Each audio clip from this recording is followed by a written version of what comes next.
This is Tudor Shaft, an informal settlement west of Johannesburg, an area that used to be at the center of gold mining in the Witwatersrand.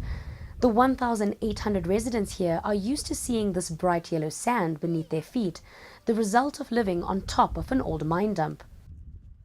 Patience Mujadu has lived in Tudor Shaft for 15 years and is worried about this toxic dust all around her.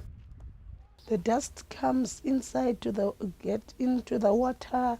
All the pots, when you open, there's a dust on the lids, and when you open, that dust get inside in the food.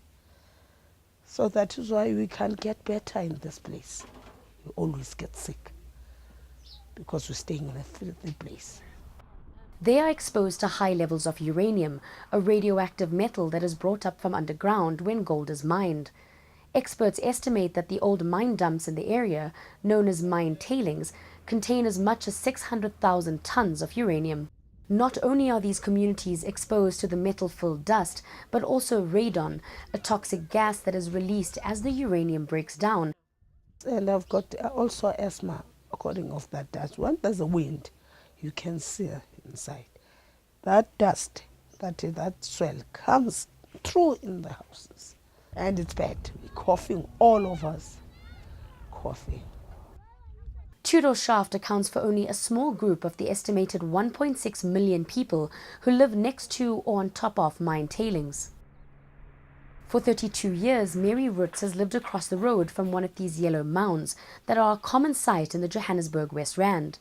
It had laid dormant for many years until a mining company began to remine the tailing.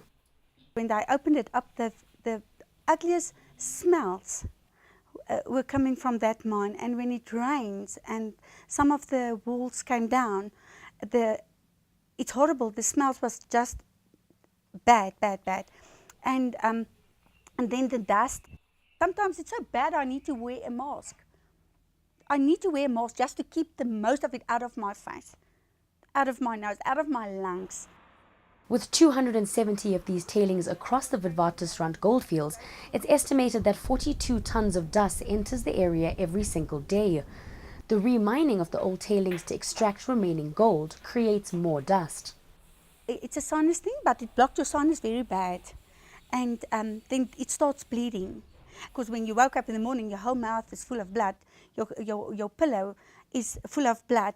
It's bad. And then you get a husky voice because it's affecting your voice as well. And then you feel like somebody that's got asthma. That's how bad it really is. Uranium and the other metals are passed on to humans through the dust by inhaling or ingesting it. It can also settle on crops and in water sources that livestock drink from. Prolonged exposure to high levels of uranium has been linked to kidney disease, lung and brain conditions. It's poison. If you get a drop or you get a teaspoonful or a cupful, it's still poison. Doesn't matter how you look at it, it's still poison.